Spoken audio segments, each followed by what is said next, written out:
एक इच्छा से कुछ नहीं बदलता, लेकिन एक संकल्प बड़े बड़े परिवर्तन लाने में सक्षम होता है। तभी तो कहते हैं कदम छोटे हों मगर बड़े निशान हों, कदम छोटे हों मगर बड़े निशान हों, कोशिशें छोटी हो मगर बुलंद पहचान हो। जी हाँ दोस्तों, स्वागत अभिनंदन आप सभी का आज के इस विशेष कार्यक्रम, इस विशेष पेशकश जिसे हम कहते हैं युवा उत्सव और युवा संवाद।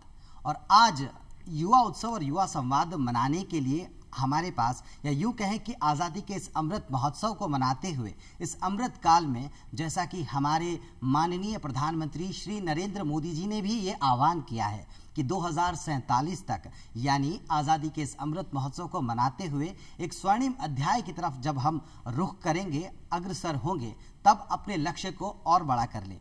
और इसी लक्ष्य में, जैसा कि कहा भी जाता है, बड़े बड़े अर्थशास्त्रियों ने, बड़े बड़े विद्वानों ने ये कहा है, किसी भी देश के विकास की आधारशिला वहाँ की जनता होती है। या यूं कहें कि अगर भारत देश की बात की जाए तो यहाँ की जनता का एक बहुत बड़ा भाग यहाँ के युवा हैं।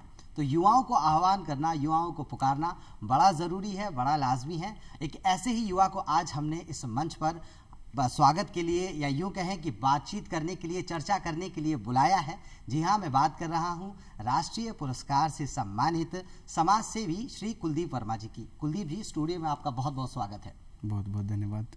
कुलदीप जी, जब हम सुनते हैं युवा उत्सव और युवा संवाद, अपने आप में 2047 तक का जो एक ख्वाब, जो एक संकल्प, जो माननीय प्रधानमंत्री श्री नरेंद्र मोदी जी ने देखा है, उसे साकार करने की बात की जाती है। इस सपने को मैं चाहूँगा कि आप बताएं, ये सपना क्या है? पंच प्रण की बात मैं आपसे जानना चाहूँगा। सबसे पहले ये सपना क्या है, उसके बारे में आपसे जानना चाहेंगे।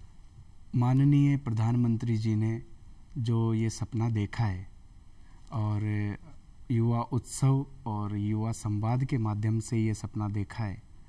युवा संवाद की हम बात करें कि युवाओं के विचारों के साथ वो 2047 में जो सपना देख रहे हैं जी, वो बहुत ही सराहनीय है। माननीय प्रधानमंत्री जी का जो सपना है वो बहुत सराहनीय है।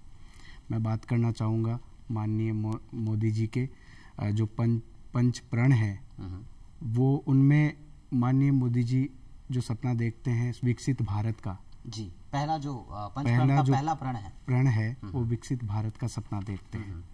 वो एकदम जिस तरीके से भारत का जो प्रगतिशील होने का सपना देख रहे हैं, वो भी बहुत सराहनीय प्रयास है। यहाँ पहले जो प्रण की बात आप बता रहे हैं कि राष्ट्रीय जो विकसितता, या यूं कहे कि भारत का जो विकास है, उसे लक्ष्य केंद्रित करते हुए काम करना है, आगे प्रयास करना है, आगे बढ़ना है। इस प्रयास की अगर मैं आपसे बात करूं, आप खुद भी 18 वर्ष की बहुत कम उम्र से ही एक समाज सेवी के तौर पे आप काम करते रहे हैं। और कहीं ना कहीं वो कहते हैं ना कि इंडिया यानी भारत यानी हिंदुस्तान, इसे फलता फूलता देखना हर किसी का एक लक्ष्य है, हर किसी का एक ख्वाब है। लेकिन वहीं अगर दूसरे इसके पहलू पर बात की जाए, अक्सर लोग कहते हैं ना कि कचरे को देख के या गंदगी को देख के हाथ नाक पे रख कर वहाँ से गुजर जाना, निकल जाना तो बड़ा आसान है, लेकिन उस कचरे को उठाना बड़ा मुश्किल है। तभी तो हमारे प्रधानमंत्री जी कहते हैं जो कचरा उठाते हैं असल में वही सफाई वाले हैं, असल सफाई का काम वही करते हैं। और ठीक वैसा ही काम आज युवाओं से आह्वान करके कोशिश की जाए कि आपने भी कुछ वैसा ही किया है। तो सबसे पहले उस लक्ष्य की तरफ जो हम चाहते हैं ना कि विकसित भारत हमारा हो, स्वच्छ भारत हो, स्वस्थ भारत हो, समृद्ध भारत हो, वो सपना आपने कैसे जिया, वो सपना आपने कैसे उन पहलुओं पर काम किया, ये मैं जानना चाहूँगा। देखो, होता ऐसा है कि जिस उम्र में युवा अपना भविष्य निखारने का और भविष्य बनाने का सपना देखता है जी, उस उम्र में मैंने, और मैं धन्यवाद दूंगा मेरे परिवार को भी, सभी जनों को, कि उनका भी बहुत बड़ा सहयोग रहा मेरे ऊपर, तो उनका भी मैं धन्यवाद दूंगा। उन्होंने मेरे को सपोर्ट किया और मैं सामाजिक क्षेत्र में लगातार जुड़ा रहा, काम करता रहा। और जिस उम्र में आपने बताया कि युवा कचरे को देखकर या गंदगी को देखकर नाक पर हाथ रखता है कि बदबू नहीं हो सके, तो उसी चीज़ को मैंने स्वच्छता के माध्यम से, क्योंकि माननीय प्रधानमंत्री मोदी जी ने लाल किले की प्राचीर से ये आह्वान किया था कि अपना देश स्वच्छ और साफ होना चाहिए, और महात्मा गांधी जी का भी यही सपना था कि देश स्वच्छ होना चाहिए। तो उसी उपलक्ष्य में मैंने भी काम स्टार्ट किया। स्वच्छता से संबंधित मैंने गांव में काफ़ी सारी गतिविधियां करी, और उसी के फलस्वरूप मेरे पड़ोस की ग्राम पंचायत है, राजस्थान की प्रथम ODF प्लस ग्राम पंचायत, जाहोता ग्राम पंचायत है। तो उसमें हमने काम 2017 से हमने काम स्टार्ट किया था और लगातार हमने वहाँ काम किया, और इसके फलस्वरूप आज वो ODF प्लस ग्राम पंचायत है। तो हमारे बीच में एक बहुत बड़ा एक उदाहरण है कि वो ग्राम पंचायत नेशनल लेवल पर आज हाईलाइट है। क्या बात है। तो ये हाईलाइट जो, या यूँ कहें कि अपने आप में एक उदाहरण के तौर पे, एक मिसाल के तौर पर आगे निकल आने का काम आप जैसे युवा जब उस सपने के साथ, मोदी जी के इस सपने के साथ जुड़ते हैं ना, तो वो सपने हकीकत में बदलते हुए नजर आते हैं। यहाँ मैं आपसे जानना चाहूँगा, भारतवर्ष जहाँ पर 15 से 29 वर्ष के जो युवा हैं, उनकी आबादी का एक बहुत बड़ा हिस्सा है। भारत की जो कुल आबादी है उसका लगभग 18% ये आबादी है। तो यहाँ अगर मैं ये कहना चाहूँ कि अगर इस देश को असल में विकसित करने का काम कोई कर सकता है तो यहाँ का युवा ही कर सकता है। युवा के कंधे पे या युवा शक्ति पे ही वो पूरा का पूरा दारोमदार है।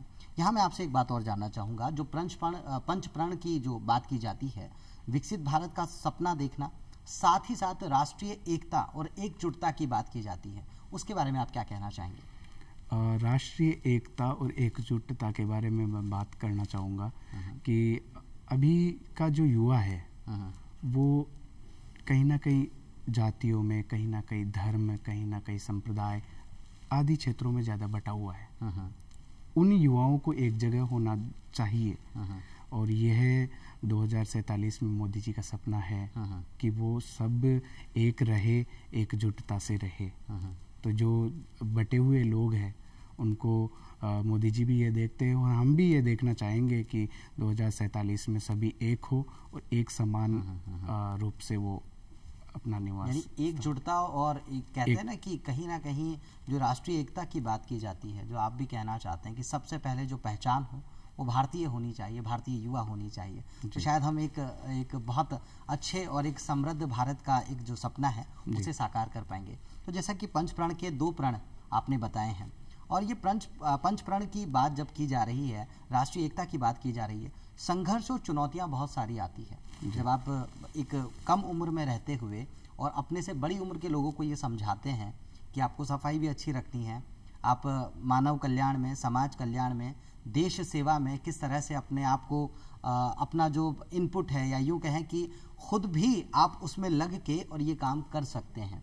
तो आप खुद को तो समझा सकते हैं, लेकिन जब दूसरों को समझाने की बारी आती है, थोड़ी सी संघर्ष और थोड़ी सी चुनौतियां बढ़ जाती हैं। क्या आपके साथ भी ऐसा हुआ?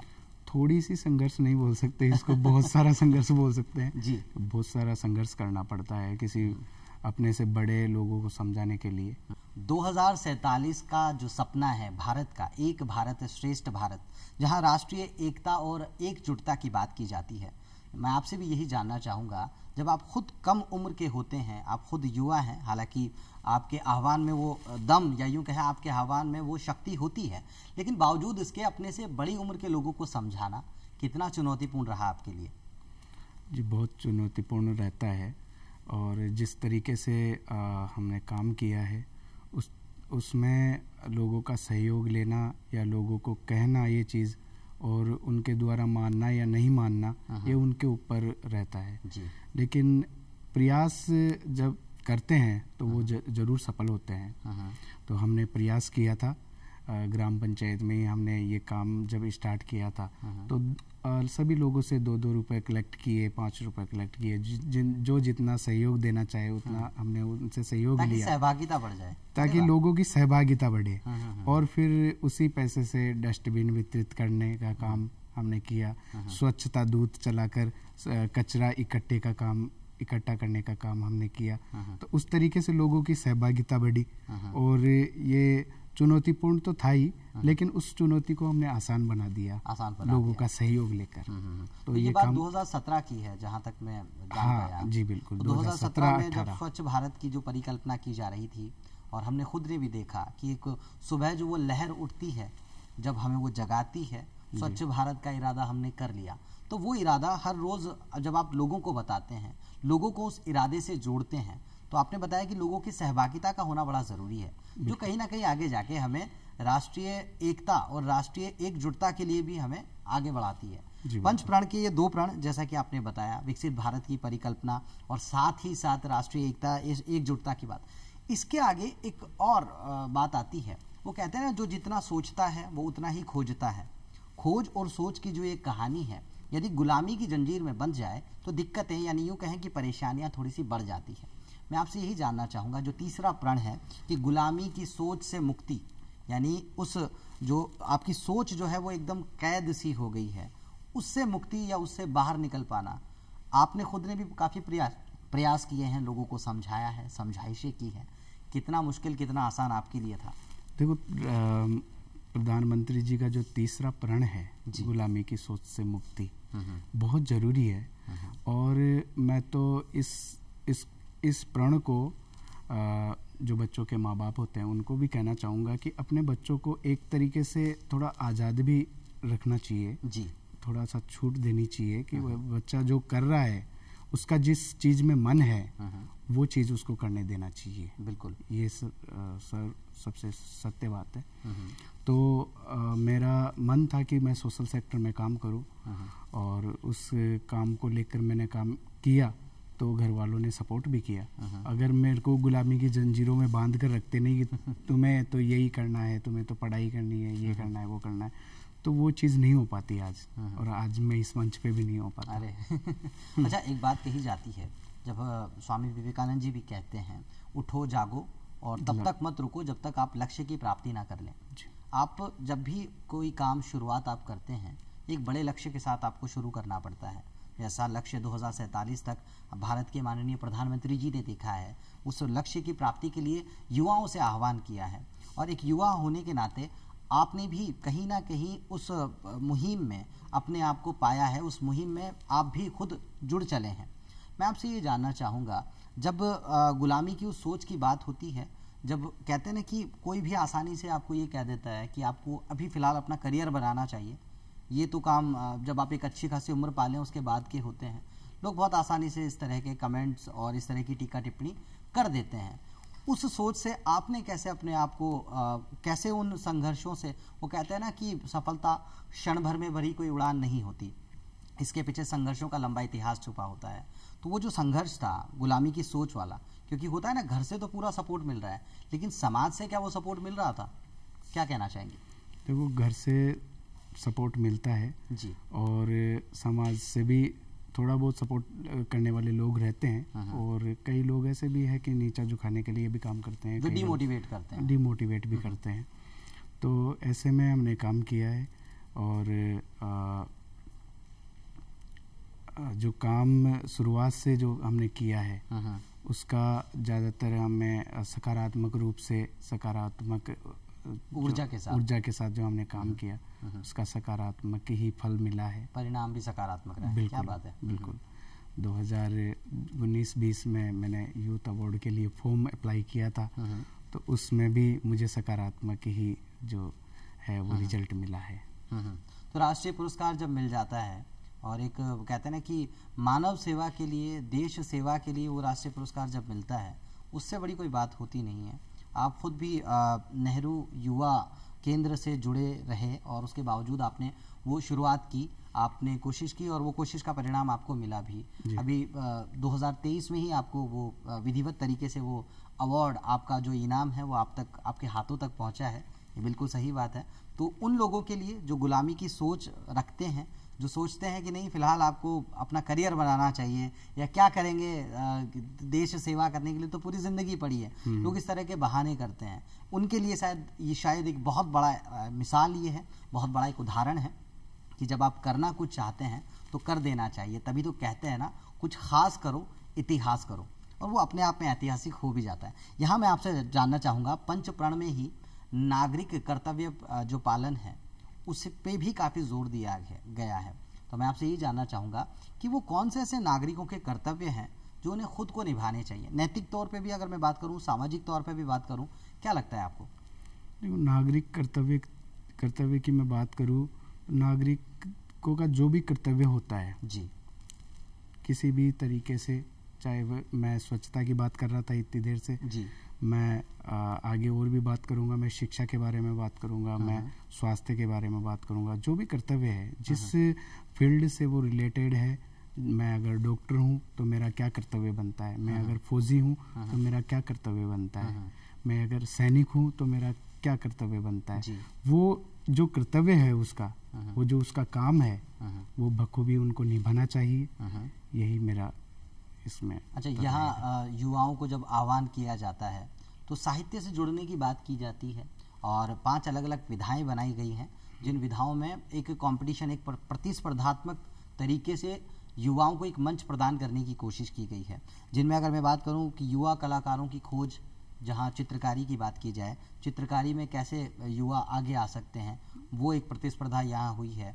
उसके साथ साथ युवा लेखकों की खोज, जिसमें काव्य रचना की अगर हम बात करें, साहित्य की बात करें, उससे जुड़ाव कितना युवाओं का रहा या होना चाहिए, उसके लिए कोशिश की गई कि जिला स्तर पे, राज्य स्तर पे और राष्ट्रीय स्तर पे, तीनों ही स्तर पे उस पहचान को और थोड़ा बुलंद बनाया जाए और थोड़ा बड़ा बनाया जाए। आप क्या कहना चाहेंगे इस बारे में? जी, ये जो कंपटीशन है माननीय प्रधानमंत्री जी ने 1 साल पहले से ही शुरू कर दिया था जी।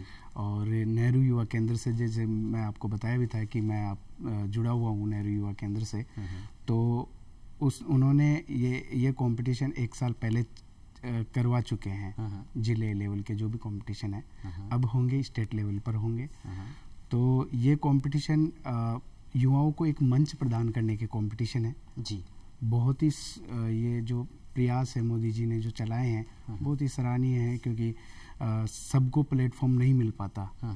और मैं तो ये भी कहना चाहूँगा कि इसमें कई और भी अलग से वैरायटी है जो जिनमें आप कंपटीशन करवा सकते हैं, और भी कई सिंगिंग कंपटीशन है जो आप करवा सकते हैं, गायन प्रतियोगिता है वो भी करवा सकते हैं। इसमें कई सारे ऐसे कंपटीशन है जो और भी करवा सकते हैं।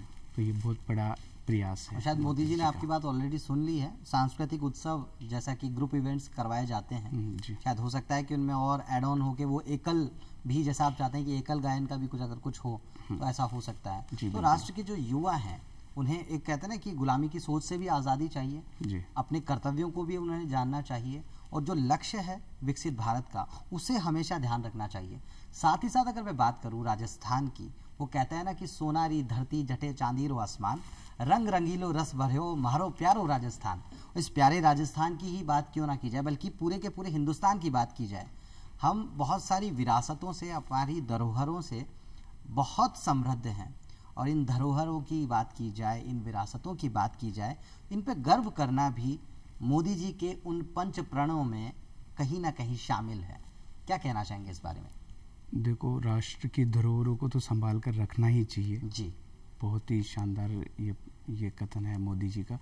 और इसमें मैं थोड़ा सा अनुभव भी बताऊंगा कि हमने काम भी किया है इसके ऊपर, क्योंकि मैं बोलने पर कम विश्वास रखता हूँ, काम पर ज़्यादा विश्वास रखता हूँ।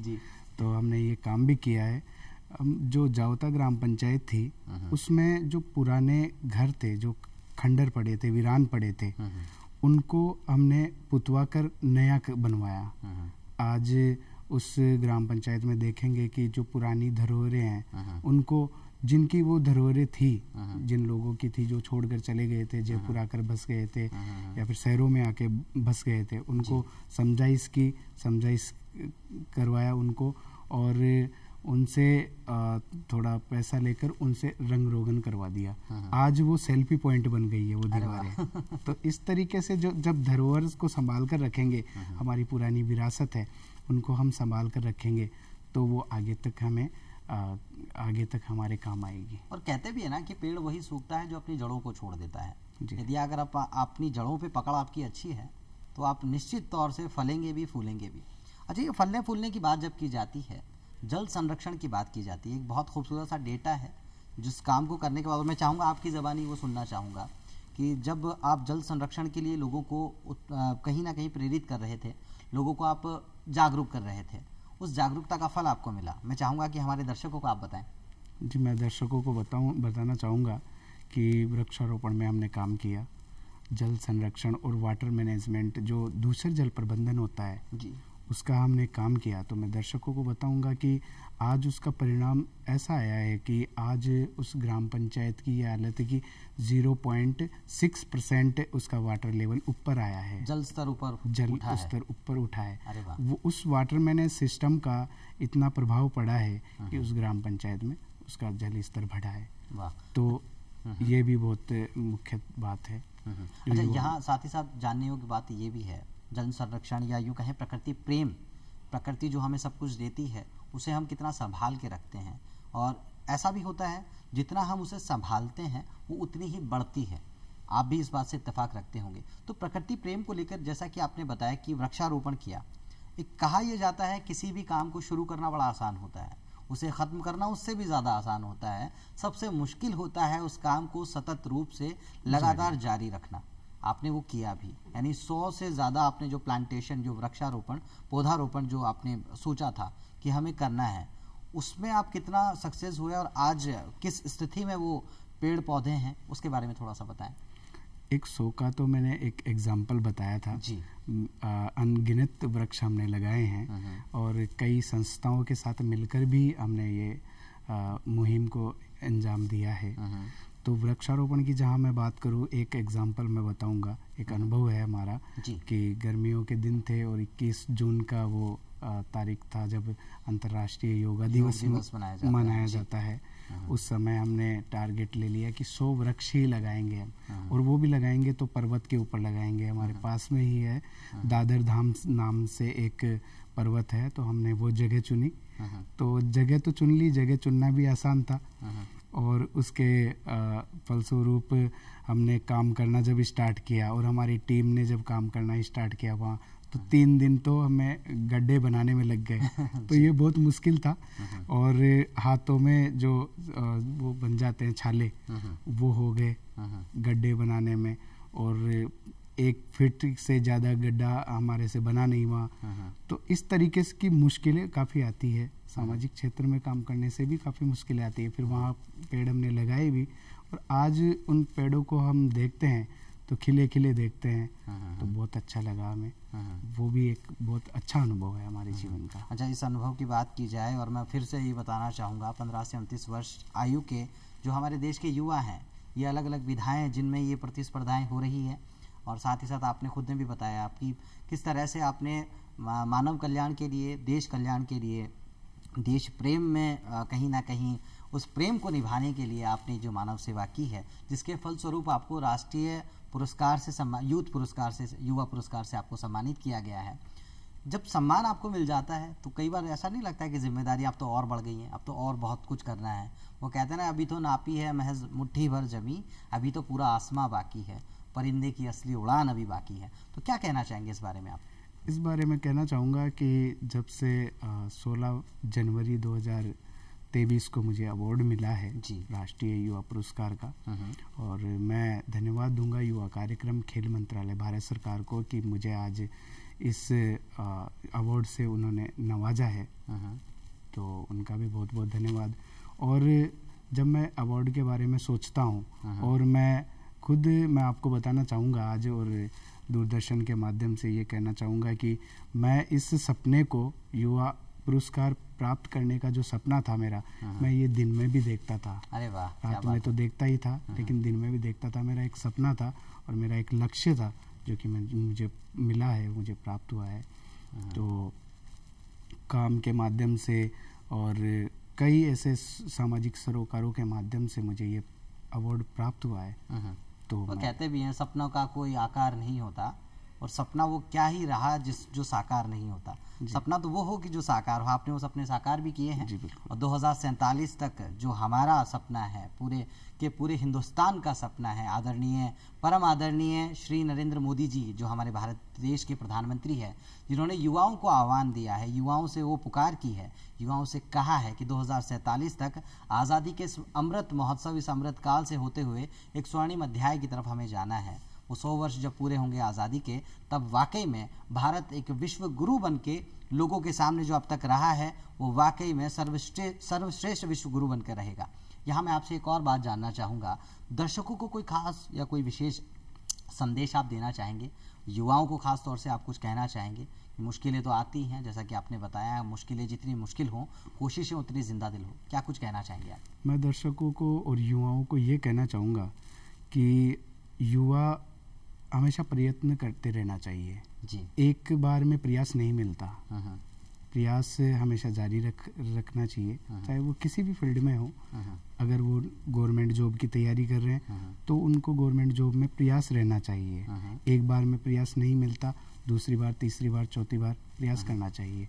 मैंने मेरी बात कहूँगा, मैं अवार्ड का जब फाइल मैं सबमिट कराता था तो फर्स्ट बार में नहीं हुआ, दूसरी बार में नहीं हुआ, तीसरी बार में भी नहीं हुआ, चौथी बार में मेरा अवार्ड में सिलेक्शन हुआ है। क्या बात है। तो इस तरीके से प्रयास करना चाहिए, प्रयास को कभी छोड़ना नहीं चाहिए जब तक हमारा लक्ष्य प्राप्त ना हो जाए। क्या बात, ये सबसे बड़ा संदेश है। वो कहते भी है ना, यूं ही जमाने में आपकी जय जयकार नहीं होती और कोशिश करने वालों की कभी हार नहीं होती। कोशिशें हमेशा करते रहना है, और आज का युवा अगर इस तरह की कोशिशें करेगा तो निश्चित तौर से वो युवा खुद भी और ये पूरा का पूरा भारतवर्ष विकसित होगा, और निश्चित तौर से जो सपना भारत के प्रधानमंत्री माननीय नरेंद्र मोदी जी ने देखा है वो सपना साकार होगा। तो कुलदीप जी, आज आप स्टूडियो में आए, बहुत बहुत आपका धन्यवाद। बहुत सारी जो आप पूरी की पूरी जो बातचीत की जो ये यात्रा रही, बहुत सुखद आपके साथ रही। अगली बार फिर से आपसे मुलाकात करेंगे। तो दोस्तों, ये थे हमारे साथ राष्ट्रीय युवा पुरस्कार से सम्मानित कुलदीप वर्मा जी, जिन्होंने इतनी कम उम्र में इतने बड़े बड़े लक्ष्यों को साधा है, और यही आह्वान किया है कि बाकी के युवा भी लक्ष्य बड़ा करें और अपने उन्हीं सभी लक्ष्यों की पूर्ति करें, उन सभी लक्ष्यों को पूरा करें। दोस्तों, अगले अंक में फिर होगी आपसे मुलाकात, तब तक के लिए दीजिए इजाजत। धन्यवाद।